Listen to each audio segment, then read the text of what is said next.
Política ES, uma bússola para entender os rumos da política no Espírito Santo.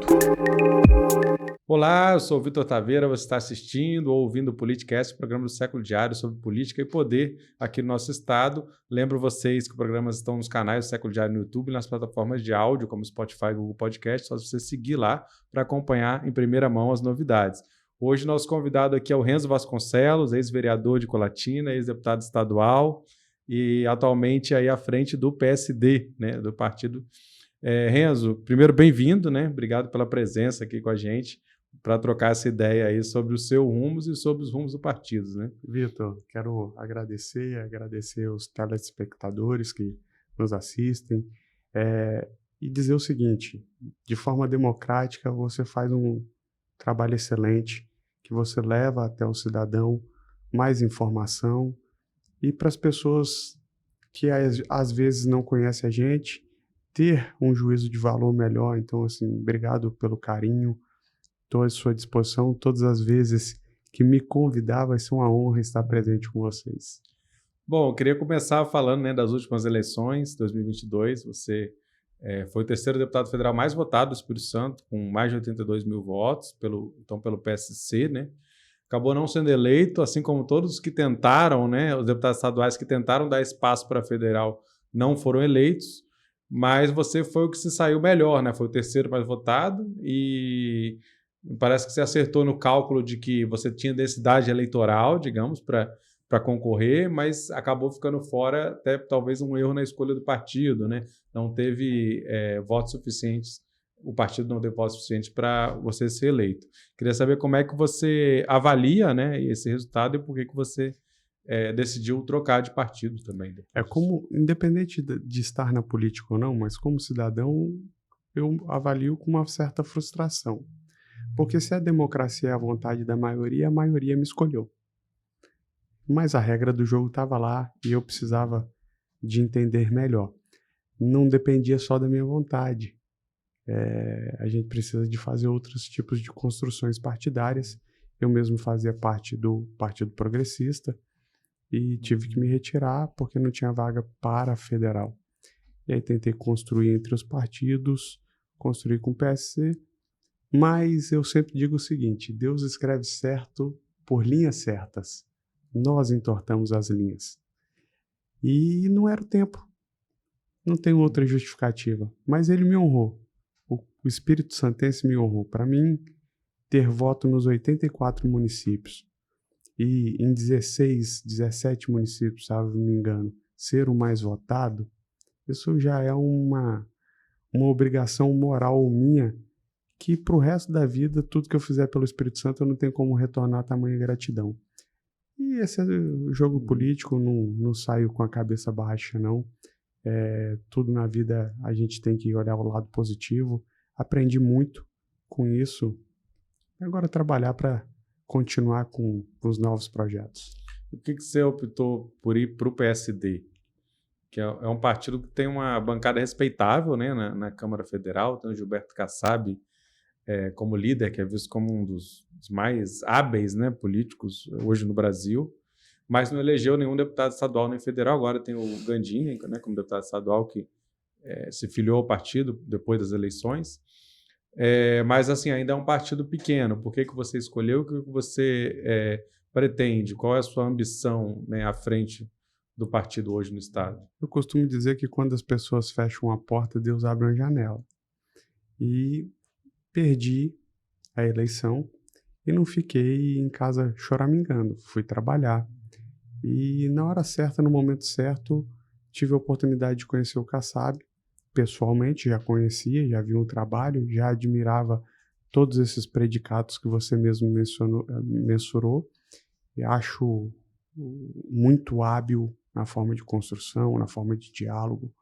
Sujeito extremamente democrata, extremamente republicano, constrói com todos os lados, extrai das pessoas o que elas têm de melhor, não pauta no lado negativo.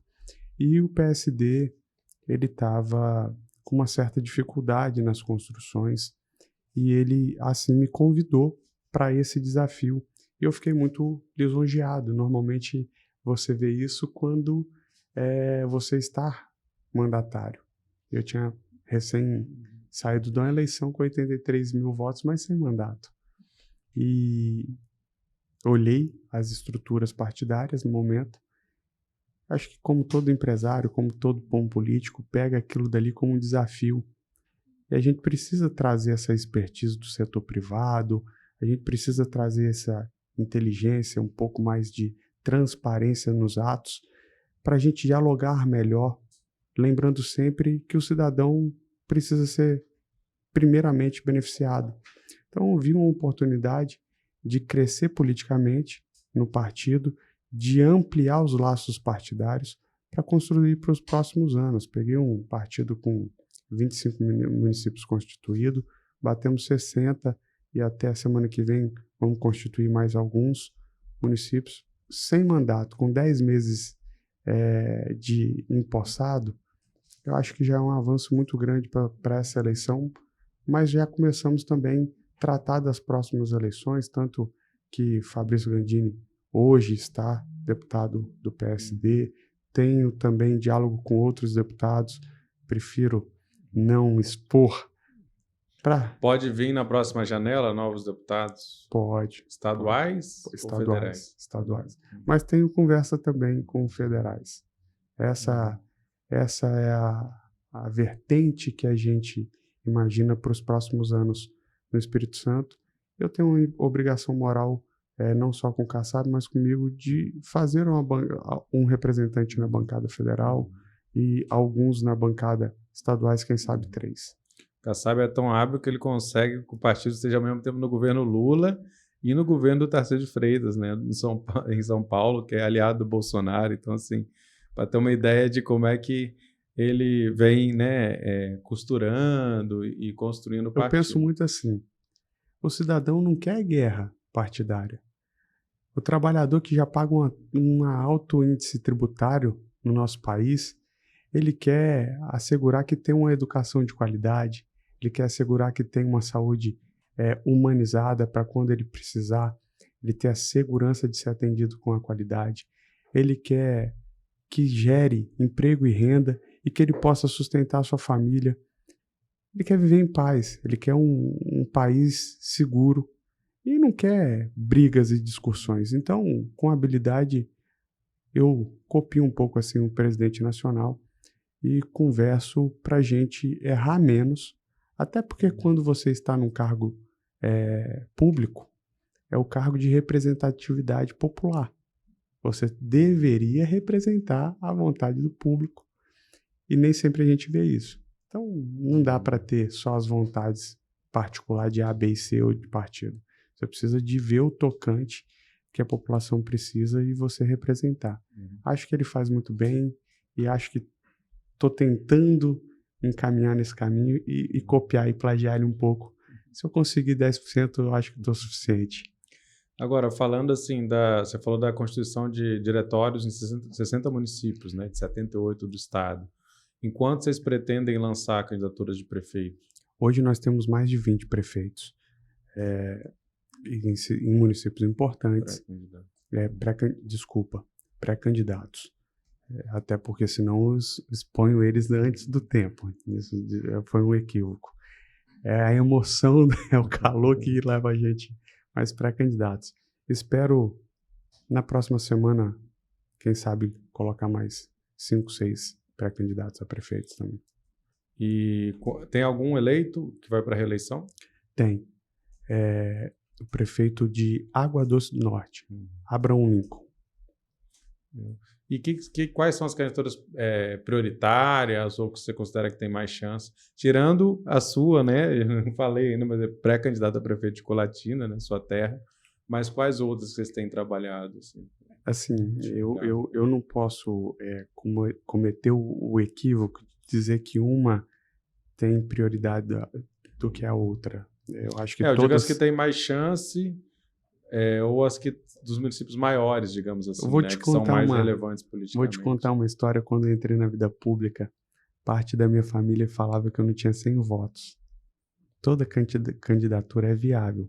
Basta você se organizar, cativar as pessoas e trabalhar. não se tem vitória sem muito trabalho e muito suor. A gente precisa, de fato, representar e estar no meio da população, que qualquer candidatura em qualquer lugar fica viável. Eu tenho muito isso comigo, tanto que o menino que não tinha 100 chegou na última eleição, o jovem adulto de 83. Então, a gente precisa, de fato, fazer isso, conversar, dialogar, construir todo dia, porque, na minha opinião, todas as candidaturas são viáveis. Mas na Grande Vitória, quais serão? Hoje tem o Gandini Hoje colocado em tem Vitória. o Gandini. É a principal. O Gandini... Digo, na Grande Vitória é a que está consolidada. Mas também tem uma discussão, a gente já falou aqui, né, com outros candidatos, porque tem um diálogo com outros grupos, né? O Vinícius Simões esteve aqui, que é do Cidadania, o Cidadania e PSDB como federação, o Thiago Hoffmann do PSB e o Gandini, né?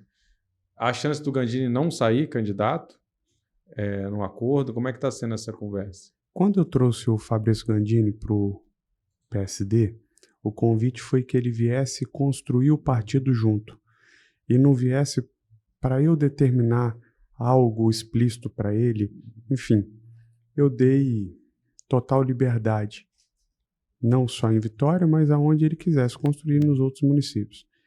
E aqui ele tem a carta branca para fazer o que o coração dele e o que a vontade popular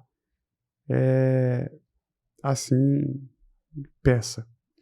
Eu, em Colatina, tenho escutado muito o povo. Eu ando na rua, as pessoas têm dito o seguinte: por que você não coloca o seu nome à disposição? Acho que o Fabrício Gandini deve estar escutando também aqui em Vitória uma pessoa que já foi vereador, já foi deputado, já foi vice-governador em 2014, perderam a eleição, mas era o candidato a vice-governador, tem a capilaridade para, junto com a sua base eleitoral, achar o melhor caminho e maior solução. Mas eu acho que as coisas têm que ser com maturidade. E diálogo é bom sempre, com quem quer que seja. E, enfim, tá com a liberdade para ser, para não ser, mas, de fato, todas as vezes que esteve comigo, me pediu a oportunidade de ser o pré-candidato em Vitória e foi dado pelo partido PSD. Agora vamos já entrar, né, em Colatina. Você vem de uma família importante lá, assim, tanto no meio empresarial como na participação política mesmo no município. O que te levou a essa candidatura? E aí já conecto com a sua não eleição, mas com votação expressiva, também de alguma maneira te cacifa muito, né?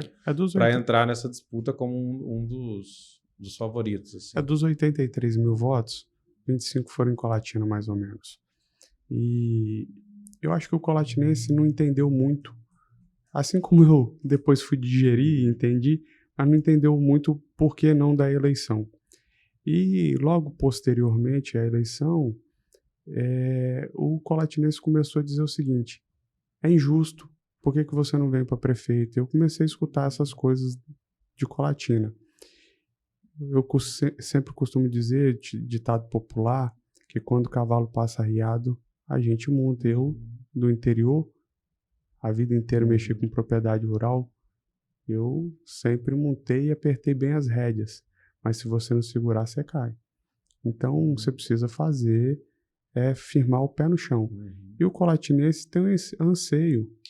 A gente escuta isso 24 horas nas ruas, na comunidade, de ter aquele sonho áureo da Princesa do Norte, de voltar. A gente escuta muitas brincadeiras da plebeia. Eu acho que não precisa ir para os extremos, mas Colatina, de fato, precisa de um olhar mais humano. O cidadão precisa ser contemplado e estar em primeiro lugar. E ao contrário que se vê, às vezes, quando os mandatários chegam ao pleito, o cidadão é deixado por último. Eu acho que é esse maior anseio. Visam muito uma saúde mais humana, visam muito uma educação e uma renovação na educação. A gente precisa trazer para o século atual o nosso ensino, valorizando os professores, pagando o piso dos professores, mas, de fato, criando um ambiente favorável para que o aluno fique, para não ter evasão escolar, mas para a gente também dar condições. Não é possível não se ter projetor em escola, não é possível não se ter tablet ou computador em escola, se todas as famílias hoje, pelo menos um aparelho. Os meninos, eu brinco, tem alguns sobrinhos, parece que já nasce com o celular na mão, eles já escolhem o que querem ver, o que querem aprender, e por aí vai. A gente precisa levar isso para o setor público. Enfim, os anseios do cidadão, tanto na parte de segurança, eu acho que esse é o maior desafio e essa é a maior vontade de a gente galgar e almejar na vida pública. 24 mil votos, a votação é uma eleição que elege prefeito mesmo em Colatina, uma votação muito expressiva, que foi, como fui checar aqui, foi mais que o triplo, né, do segundo mais votado, que foi o da Vitória. Mas eu queria entender o seguinte, você enfrenta a gestão, né? O Guerino Balestrace, né, candidato à reeleição, já foi prefeito outras vezes, então um cara também com muita influência em Colatina. Como é que você enxerga a atual gestão? O que você acha que são os pontos principais que a sua campanha quer, né, quando for campanha, né, agora é uma pré-campanha, mas já em pré-campanha, os principais pontos que você diverge do Guerino, né? Porque você foi vereador também, na época ele era prefeito. O que você acha que tem de divergência entre vocês? Assim, eu não E tenho se ele nada, é o principal adversário que você eu não considera? tenho nada contra nenhum mandatário. E para mim o maior adversário sou eu mesmo. Eu preciso de dialogar melhor com o cidadão colatinense. E tenho buscado isso cada dia e a cada momento. Fiz isso como vereador, como deputado. Eu me habilitei, eu vim me preparando tecnicamente para chegar nesse embate. E acho que nós hoje temos grandes desafios. Tudo aquilo implantado já lá no início dos anos 2000, e passado sucessão através de Leonardo, que saiu mal avaliado, e agora também na gestão a gente tem colhido, teve o hiato do prefeito Sérgio, que ficou bem avaliado, tanto que hoje é uma liderança fortíssima no estado. Foi mais votado para deputado estadual, o com Sérgio Meneghelli. 140 mil votos. Então teve o hiato do mandato do Sérgio, mas esse continuismo engessou Colatina. Não se tem um projeto de crescimento, de expansão, nem industrial, nem na parte escolar, nem na parte de saúde. Hoje nós temos um problema seríssimo nos postos de saúde, nas unidades básicas de saúde. Por exemplo, falta alguns atendimentos médicos de especialidade. Pediatria é atenção primária, é obrigação do município. O município não atende e manda tudo para o hospital de referência, que deveria atender urgência e emergência. Aí acaba o pai ficando angustiado, a criança não tendo um bom atendimento, porque irresponsavelmente se faz essa direção, e aí quem sofre é o cidadão, que não é tratado com respeito e a dignidade que deveria ter. Então, esse tipo de gestão é muito difícil, porque se você não sofre a dor do próximo, e se você não se coloca no lugar para você resolver os problemas sociais, não, você gera um problema para criar um factoide político. Eu sempre digo o seguinte: o político tem que amar pessoa. Se ele não ama o seu próximo, o seu irmão, ele deveria estar em outro lugar, fazendo sua gestão na sua empresa, sendo engenheiro, sendo sei lá o quê, mas não mexendo diretamente com pessoas. Nós precisamos de fazer gestão da cidade e colocar a locomotiva no trilho. Colatina, e parafraseando aqui, que tinha a locomotiva no trilho certo, às vezes investe em lugares errados, em momentos errados, esquecendo qual é o maior anseio da cidade. Investir mais de 1,5 milhão em semáforo e dar um nó no trânsito que não anda a cidade é você criar problema para o trabalhador que já está pagando quase R$ 5 no transporte público para ganhar um salário mínimo. Chega no final, isso é a cesta básica que ele ia se manter dentro de casa. A gente precisa de escutar a população de fato e representar. Esse eu acho que é o maior anseio de Colatina, e isso é que eu estou fazendo desde quando fui vereador. Você acha que a polarização nacional vai afetar de alguma maneira a eleição municipal? É um município, digamos, mais conservador, né? Eu acho que sim. Eu acho que continua na vertente. Acho que é bom que polarize para alguns lados, então vão tentar polarizar ao máximo sempre, até a população enxergar até onde vai essa guerra. Então, acho que cada um tem que se perguntar e se refletir de fato o que é mais importante, mas eu acredito sim que essa polarização continue e que as ideias, eu fazia parte do parlamento, que vem do italiano parlar. Você precisa de saber de todos os detalhes e conviver com o contraditório. Não te faz melhor pensar de um jeito e não faz o outro pior pensar de outro jeito. Você precisa respeitar e conviver. Esse é o maior desafio dentro da política, é a gente humanizar. É a gente saber que o cidadão está em primeiro lugar e não os debates ideológicos suprapartidários. E agora, voltando a falar no personagem, você já trouxe o Sérgio Meneghelli, esse prefeito, você tem dialogado com ele tem intenção de te apoiar, ele não definiu, ele está mais próximo do Guerino, de outros candidatos? O Sérgio, eu tenho relação com ele desde quando a gente era vereador. Tive a honra de ser vereador com ele, depois virou prefeito, acabamos afastando um pouquinho pela normalidade, vim para Vitória e Sérgio ficou mais em Colatina, mesmo assim ajudava com as estruturas do Estado. Nos reaproximamos até porque eu me achei no direito de dialogar um pouco sobre a Assembleia, passar algumas visões, extremamente experiente. Sérgio, que já morou em Brasília, junto com o Moacir Dalla, e, enfim, com tantos mandatos de vereadores, acho que consecutivos 5 ou 6, não me lembro direito. Tenho dialogado muito bem com ele.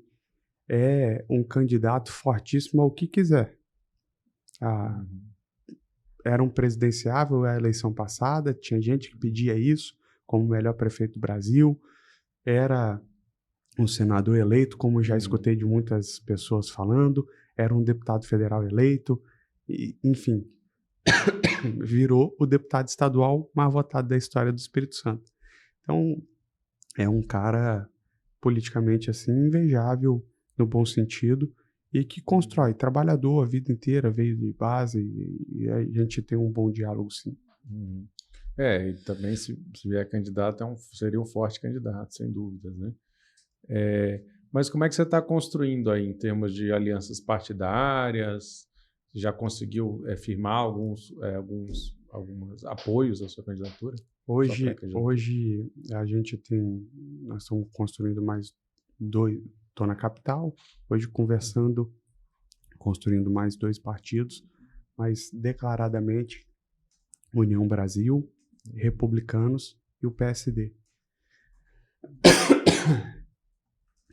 Sim, porque eu justamente ia falar, o Sérgio está no Republicanos, né, que é um partido que está na sua base. Então, assim, se for mantido, ele teria que apoiar, né? Mas, enfim, também vai abrir uma janela. Não se tem candidato de si mesmo, mas a gente está construindo partidariamente um ambiente favorável para a candidatura.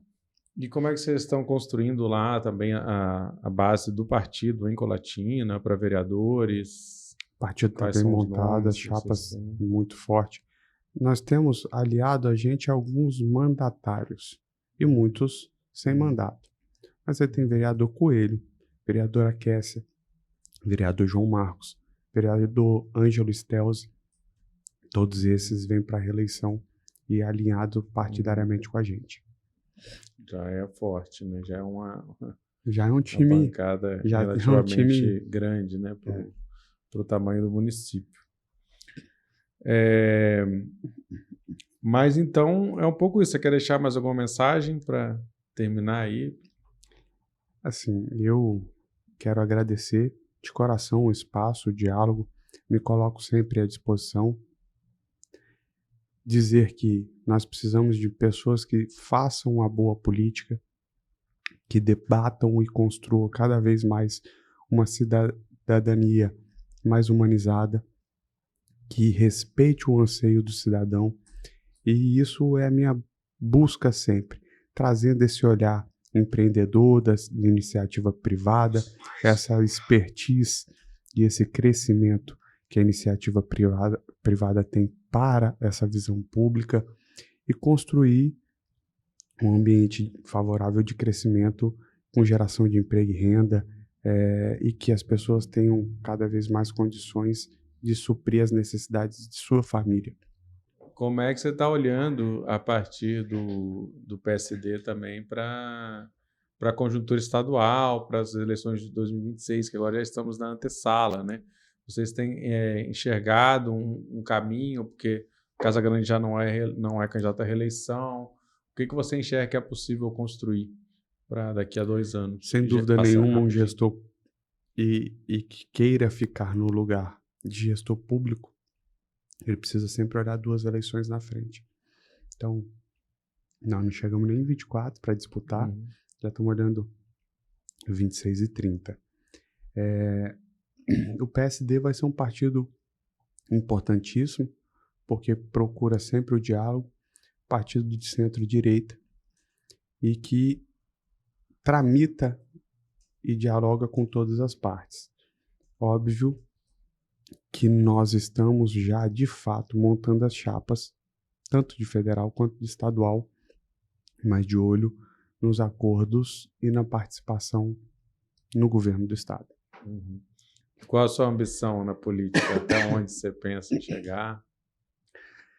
A gente faz os planos e, às vezes, os planos eles são atrapalhados ou, enfim, cada vez que a gente cair, a gente precisa de bater, sacudir a poeira para dar a volta por cima, mas vai muito do que o Espírito Santense precisa. Eu tenho visto um fulcro político de novas lideranças, e as lideranças mais antigas ficando um pouco desestimuladas ou cansadas.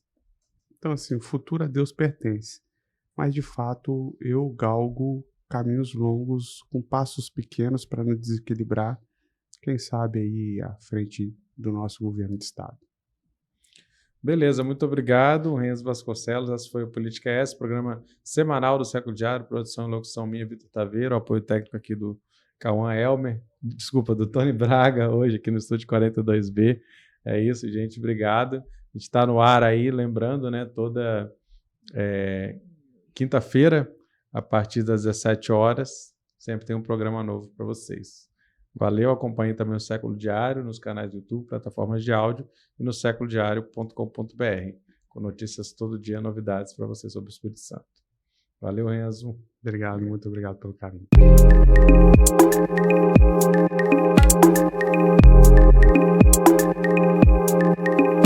Política ES, uma bússola para entender os rumos da política no Espírito Santo.